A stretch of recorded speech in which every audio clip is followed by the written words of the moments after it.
Hey guys, इस video में हम करने वाले हैं रेशियो का पार्ट 3 और कुल मिला के ये पार्ट 78 है। और रेशियो का इसमें हम कंपोनेंडो एंड डिविडेंडो रूल देखने वाले हैं जो एकदम ज़बरदस्त रूल है। और अब मुझे पता है आप लोगों को आता है योगांतर अनुपात समानुपात नियम, लेकिन उसमें एक नई चीज़ जो है वो आपको बताने वाला हूँ, वो आपको ज़रूर सीखनी है। और रेशियो की एक ज़बरदस्त कॉन्सेप्ट जो है 3-4 वो हम इस वीडियो में देखेंगे, तो वीडियो को एंड तक जरूर देखिए, मस्त कॉन्सेप्ट है। बाकी के पिछले कॉन्सेप्ट जो है रेशियो के वो आप लिंक डिस्क्रिप्शन में आप वहाँ से देख सकते हैं, और क्वेश्चंस भी कराए हुए हैं मैंने CDS के PYQ सारे, वो भी आपको जरूर देखनी चाहिए। ओके, तो वीडियो पसंद आए तो लाइक करें और एंड तक जरूर देखें, भले ही डबल स्पीड पर देखें। ओके, तो हे गाइस, हम आ गए हैं रेशियो के पार्ट 3 पर। अब वैसे देखा जाए तो ये पार्ट 78 है। हम CND रूल सीखेंगे इसमें, और एक अलग रूल सीखेंगे। CND रूल मुझे पता है आप लोगों को आता है, लेकिन उसमें एक जो नया कॉन्सेप्ट है वो आपको नहीं आता होगा, वो सिखाने का मेरा उद्देश्य है, इसलिए ये वीडियो बना रहा हूँ, वरना नहीं बनाता। ठीक है, तो CND रूल जब हम सीखेंगे तो पूरा ही सीखेंगे। CND का रूल का मतलब फुल फॉर्म होती है कंपोनेंडो एंड डिविडेंडो, योगांतरानुपात नियम। ठीक है, हिंदी में बोलते हैं। अब देखिए क्या होता है ये, अगर A/B बराबर C/D दिया है तो आप लोग ये जानते हैं कि A+B/A-B बराबर C+D/C-D होता है ना। ये नियम है, ये आपको पता होगा, लेकिन सिर्फ इतना नियम नहीं है। अब आगे का जो है वो मैं आपको बताता हूँ। देखो होता क्या है कि अगर ऊपर प्लस है और नीचे माइनस है, ऊपर प्लस है तो नीचे माइनस है। ठीक है, अगर यही मैं चेंज करना चाहूँ तो A-B/A+B बराबर C-D/C+D है ना। ये तो आपने पलट दिया, कुछ नया नहीं करा है। नया क्या है, वो ये है, जो हम इस साइड में खेल रहे हैं ना वही हम इस साइड में खेलेंगे। ये नियम है नया वाला। नया वाला नहीं है, मतलब एक्चुअली मेरे को ये नया लगा तो इसलिए बता रहा हूँ। लाइक अगर मैं इसको ऐसे लिखूँ A-B/B तो C-D/D मैं लिख सकता हूँ, कोई दिक्कत वाली बात नहीं है। अगर मैं इसको लिखूँ A+B/B तो C+D/D, जो इधर करूँगा वो इधर करूँगा। अगर मैं इधर लिख रहा हूँ A/B-A तो मेरे को इधर भी लिखना पड़ेगा C/B में से A घटाया है तो यहाँ पे मुझे D में से C घटाना पड़ेगा। क्लियर है, ये नई चीज़ है। तो जो आप ऊपर कर रहे हैं वही आपको नीचे करना है, बस इतना याद रखना है। जो आप लेफ्ट साइड में कर रहे हैं वही आपको राइट साइड में करना है। ठीक है, ऊपर नीचे वाली बात गलत है। जो आप लेफ्ट साइड में कर रहे हैं वही आपको राइट साइड में करना है। ये है CND रूल, आपको याद रखना है, ये इंपॉर्टेंट स्टेटमेंट है। ठीक है भाई, अब दूसरी चीज़ समझिए। लाइक अगर आपको मैं पहले डायरेक्ट क्वेश्चन से समझाता हूँ, है ना, ऐसे आपको मज़ा नहीं आएगा। आपको ये दिया है तो यहाँ से आप x/y की वैल्यू कैसे निकालेंगे, पहले मैं बताता हूँ कैसे निकालेंगे। जो इधर है ना वही आपको ऐड कर देना है 8x इधर आपको क्या करना है 3y, सॉरी x/3y होते 5x/3y, और इधर आपको ऐड करना है 9 7 16 घटाना है 2, तो यहाँ से x/y की वैल्यू हो जाएगी, ये घट के 8 बार 8 3 24/5। ठीक है, आप कहोगे 3 स्टेप में कराए क्या कर लिया, डायरेक्ट ये क्रॉस मल्टीप्लाई करने से आपको बचना है। ये 5x/+3y लिखाना है इस वजह से। अब मैं आपको बताता हूँ ये कैसे करा। कभी भी अगर आपका ये दिया है A+B/A-B बराबर x/y दिया है, ठीक है, और आपको यहाँ से A/B की वैल्यू पूछी है, तो आपको याद रखना है A/B की वैल्यू जो होगी वो x+y/x-y होगी। फॉर एग्जाम्पल अगर आपको मान लीजिए दिया है x+y/x-y बराबर 8/3 दिया है, तो यहाँ से x/y की वैल्यू कितनी हो जाएगी, 8 और 3 11, और 8 में से 3 गए 5, 11/5 है ना एक लाइन में। ये मोस्ट इंपॉर्टेंट है, मोस्ट इंपॉर्टेंट है। मुझे नहीं पता आप लोगों की लाइन बचेगी कि नहीं बचेगी, बट मेरी लाइन जरूर बचेगी और आप लोगों की लाइन भी जरूर बचेगी। आप बहुत जल्दी कर पाएंगे। वो तो यहाँ पे 5x+3y था इसलिए आपको स्टेप लगाने पड़े, है ना, वैसे भी स्टेप लगाने की ज़रूरत थी नहीं। क्लियर है, आपको समझ में आ गया होगा। ये आप नोट डाउन कर लीजिए, ये चीज़ हो जाती है। ठीक है भाई, गुड। अच्छा, एक कॉन्सेप्ट और है। अगर x बराबर 4ab/a+b दिया है तो x+2a/x-2a प्लस x+2b/x-2b बराबर 2 होता है। ये CGL में इतनी बार पूछा गया है कि उतनी बार तो दिन भी नहीं होते हैं ना साल में नहीं, ज़्यादा झूठ बोल दिया मैंने, इतनी बड़ा चढ़ा के नहीं बोलना चाहिए। मतलब कुल मिला के इंपॉर्टेंट है। ठीक है, CGL के लिए इतना आप ध्यान रखें। इसको आपको प्रूफ करना भी आना चाहिए, क्योंकि यहाँ पे कभी कभी 4 ना दिया होता है, यहाँ पे कभी कभी ऊपर नीचे हो जाता है, तो इसको प्रूफ करना मैं आपको बता देता हूँ कैसे करना है। ये देखिए x बराबर 4ab दिया है, तो 4ab को मैं क्या लिख रहा हूँ 2 × 2ab, और 2a इधर ला रहा हूँ तो ये हो रहा है x/2a बराबर इधर बच रहा है 2b/a+b। ठीक है भाई, अब मैं यहाँ पे वही CND रूल लगा रहा हूँ, तो ये हो जाएगा आपका x+2a upon x minus 2a बराबर, इधर जब सी एन डी लगाऊंगा तो ये कितना हो जाएगा, तो इधर हो जाएगा ये 3b प्लस a, और इसमें से ये घटाऊंगा तो ये हो जाएगा b माइनस a। ठीक है, और जब इधर मैं 2b ले आऊँगा, इधर मैं 2b ले आऊँगा तो वही आपका हो जाएगा x plus 2b upon x minus 2b। ठीक है, और इधर क्या बचेगा, 2a बचा था ना, है ना, तो ये हो जाएगा 3a प्लस b और ये a माइनस b। ठीक है, और जब इन दोनों को मैं ऐड कर लूँगा, इन दोनों को ऐड ही तो कराए, ऐड ही तो कराए, और जब इन दोनों को ऐड कर लूँगा तो फिर ये इन दोनों को भी ऐड करना पड़ेगा, और जब इन दोनों को ऐड करूँगा तो यहाँ पे देखिए माइनस है और यहाँ पे b माइनस a है। ठीक है, तो मुझे सेम ही बनाना है, तो मैं यहाँ से माइनस कॉमन ले लूँगा तो ये b माइनस a हो जाएगा, यानी कि मैं ये कहना चाह रहा हूँ ये 3b plus a upon b minus a, और जब ऐड करूँगा तो यहाँ पे माइनस ले रहा हूँ तो ये 3a प्लस b अपॉन ये b माइनस a हो जाएगा। ठीक है भाई, माइनस कॉमन लेने की वजह से। ठीक है, और जब b माइनस a एलसीएम आ गया और ये आपका इतना हो जाएगा 3a, 3b में से b जाएगा तो कितना हो जाएगा 2b, और ये a में से ये जाएगा कितना हो जाएगा माइनस का 2a।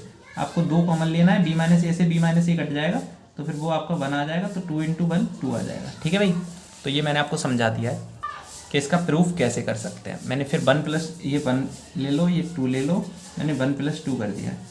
अब आपको 4 चीज़ें और समझानी है, फिर 3 चीज़ें और है एक्चुअली, फिर उसके बाद में रेशियो का पार्ट 3 खत्म हो जाएगा, और बाकी के पार्ट जो है लिंक डिस्क्रिप्शन में आप वहाँ से देख सकते हैं। अभी देखिए पहले इसको, तो पार्ट को पूरा देखिए। ये मान लीजिए मैं आपका रेशियो पूरा कंप्लीट करा दूंगा, आपको सिर्फ प्रैक्टिस करने की ज़रूरत है। वो क्वेश्चंस में मैं आपको CDS की भी आएगी और CGL में जो आए होंगे अच्छे वाले उन्हें भी करा दूंगा। ठीक है, वो भी आपको देख लेने हैं। तकरीबन 10 पार्ट में आई थिंक रेशियो खत्म हो जाना चाहिए। अब नई चीज़ सीखिए, आपको कंपाउंड रेशियो पता होना चाहिए। ठीक है, कभी कभी पूछ लिया जाता है जैसे a अपॉन b दिया है कोई संख्या, a upon b, b upon c और c अपॉन d के रेशियो में दिया है। ठीक है, एक्चुअली मैंने अलग अलग कर लेता हूँ, ये c अपॉन d कर लेता हूँ और ये e अपॉन f कर लेता हूँ। ठीक है, ये इस रेशियो में दिया हुआ है, 3 संख्याएं हैं। तो कंपाउंड रेशियो का मतलब हो जाएगा ऊपर का multiply, a into C into E, और रेशियो ये बन जाएगा b ratio d into F, b into D into F. ठीक है, ये होता है कंपाउंड रेशियो। जैसे आपको 2 संख्याएं दी हैं, 3 रेशियो 5 और दूसरी संख्या दी है आपको 7 रेशियो 9, तो इनका कंपाउंड रेशियो जब आपसे पूछेंगे तो 3 का 7 से, 5 का 9 से मल्टीप्लाई कर देंगे, 21 रेशियो 45 आंसर हो जाएगा। ठीक है भैया, समझ में आई। तीसरी संख्या होती तो उसके भी पहले का रेशियो और सेकंड का रेशियो। ये कंपाउंड रेशियो सिंपल सी चीज़ है, आपको समझ में आ गई होगी। क्लियर? जैसे ये क्वेश्चन दिया है ना, इसका आपको कंपाउंड रेशियो बताना है, तो कंपाउंड रेशियो क्या हो जाएगा, 4 × 3 × 8 अपॉन 5 × 7 × 11। इसको सॉल्व कर लेंगे, वही कंपाउंड रेशियो। ठीक है, तो ये कंपाउंड रेशियो वाला कॉन्सेप्ट खत्म हो गया। अब एक नया कॉन्सेप्ट सीखते हैं। If x is a mean proportion of a and b, first है if x is a mean proportion of a and b, mean proportion of a and b, तो x की वैल्यू जो होगी वो रूट a भी होगी, ये आपको याद रखना है। अब ये प्रपोर्शन क्या होता है, समानुपात होता है। समानुपात का चिन्ह होता है, जैसे a रेशियो b, प्रपोर्शन का साइन होता है डबल रेशियो। ठीक है, c रेशियो d दिया है, तो इसका मतलब हो जाएगा a अपॉन b जो है वो c अपॉन d के बराबर है। इसी का मतलब होता है मीन प्रपोर्शन। प्रपोर्शन मतलब समानुपात, है ना, समान अनुपात। क्लियर है, संधि विच्छेद करने पर, है ना, a अपॉन b और c रेशियो d। तो मीन प्रोपोर्शन अगर a b का x है तो x बराबर रूट a भी हो जाता है। ये कई बार क्वेश्चन पूछा जाता है ना, सिंपल नहीं पूछा जाता, अच्छी सी इक्वेशन दी होती है उनका पूछा जाता है। तो ये आपको बता देता हूँ कैसे होता है। यहाँ से मीन प्रोपोर्शन का मतलब हो गया a रेशियो x समानुपात है x रेशियो b का, है ना, क्योंकि ये मीन प्रोपोर्शन है। तो यहाँ से आपको एक रूल बता देता हूँ मैं कि अगर आप यहाँ पे सॉल्व करोगे कैंची मल्टीप्लाई, तो AD बराबर BC हो जाता है कि नहीं, आप कहोगे बिल्कुल हो जाता है। यानी कि AD और BC बराबर होता है, यानी कि बाहर का बाहर से गुणा करेंगे और अंदर का अंदर गुणा करेंगे तो इक्वल होता है। तो यहाँ से अंदर का गुणा करेंगे तो x² और बाहर का गुणा करेंगे तो AB, ये बराबर हो जाएगा। तो x बराबर कितना आ जाएगा, रूट AB। ठीक है भाई, ये आपको पता रखना है। केवल इतना ही नहीं पता रखना, 2 पॉइंट और पता रखने हैं। वो कौन कौन से हैं वो देखिए। इफ x इज कौन सा है, थर्ड प्रपोर्शन, तो क्या फॉर्मूला होता है, तो आपको याद रखना है x बराबर हो जाता है आपका b² upon a।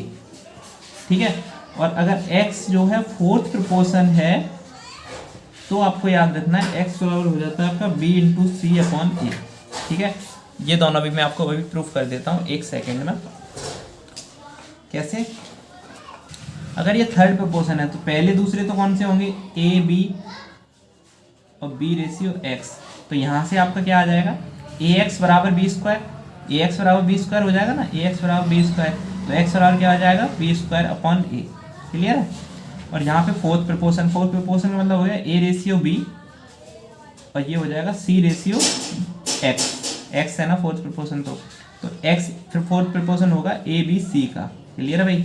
Fourth proportion जब भी पूछेगा तब आपको 3 संख्या देगा, और थर्ड में जब भी पूछेगा तब आपको 2 संख्याएं देगा, और इसमें जब मेन प्रपोर्शन पूछेगा तब भी केवल 2 ही संख्या देगा। तो यहाँ से x बराबर क्या हो जाएगा, ए एक्स बराबर आपका हो जाएगा बी सी, और x बराबर आ जाएगा आपका बी सी अपॉन ए। क्लियर है भाई। तो आप कहेंगे क्लियर है, बहुत समझ में आ गया। बस मैंने आपको बहुत सारे रूल समझा दिए आज की वीडियो में। सबसे पहले मैं आपको बताता हूँ क्या क्या समझाया है मैंने, खुद भूल गया मैं। CND रूल बताया, CND रूल का ये बेसिक आपको पता होगा, लेकिन ये वाला शायद मेरे को लगता है आप लोगों को नहीं पता होगा, शायद मेरे को लगता है, इसलिए मैंने बताया। ऊपर जो खेल खेलेंगे वही नीचे खेलेंगे, ठीक है। फिर उसके बाद में ये वाला रूल मैंने बताया आपको, x प्लस बाई ये दिया है तो x अपन बाई कैसे निकालते हैं, डायरेक्ट निकालते हैं, ऊपर जोड़िए और नीचे घटाइए। क्लियर है। अगर ऊपर जोड़ का चिन्ह दिया है, अगर ऊपर घटाव का चिन्ह दिया होता ना तो ऊपर घटाते नीचे जोड़ते। समझ रहे हो।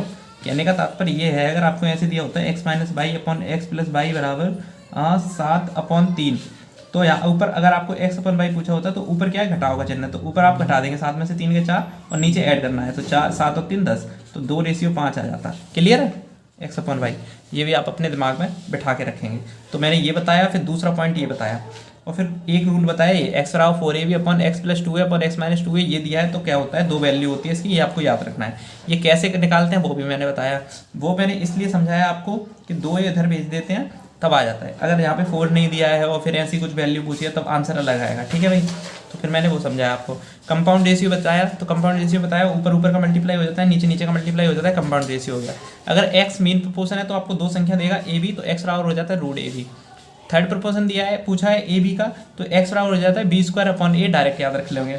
x बराबर फोर्थ प्रपोर्शन पूछा है तो 3 संख्या देगा ए बी सी, तो x बराबर होता है बी सी अपॉन ए। ठीक है, x बराबर बी सी अपॉन ए। क्लियर है। ये मैंने आपको प्रूफ करके ही बताया। आज की वीडियो में इतना ही खत्म करते हैं। अगर रेशियो के कुछ और कॉन्सेप्ट्स होंगे सीखने को मिलेंगे मुझे, तो मैं वो भी आप लोगों के साथ में शेयर कर दूंगा। बाकी के अभी अब हम जो है CDS के क्वेश्चंस करेंगे, प्रीवियस ईयर क्वेश्चंस करेंगे। वीडियो पसंद आए तो वीडियो को जरूर लाइक करें और चैनल को सब्सक्राइब कर लें। Thank you. और कमेंट करके बता दीजिए अगर ये समझ में आया कि नहीं आया। कुछ लोग बताते हैं, मुझे को नहीं पता व्यू क्यों नहीं आते हैं, बहुत कम लोग देख रहे हैं, बट मैं अच्छा पढ़ा रहा हूँ। आप ऐसा बताइए अगर सच में सही लग रहा है तो। ठीक है, थैंक यू भाई, जय हिंद।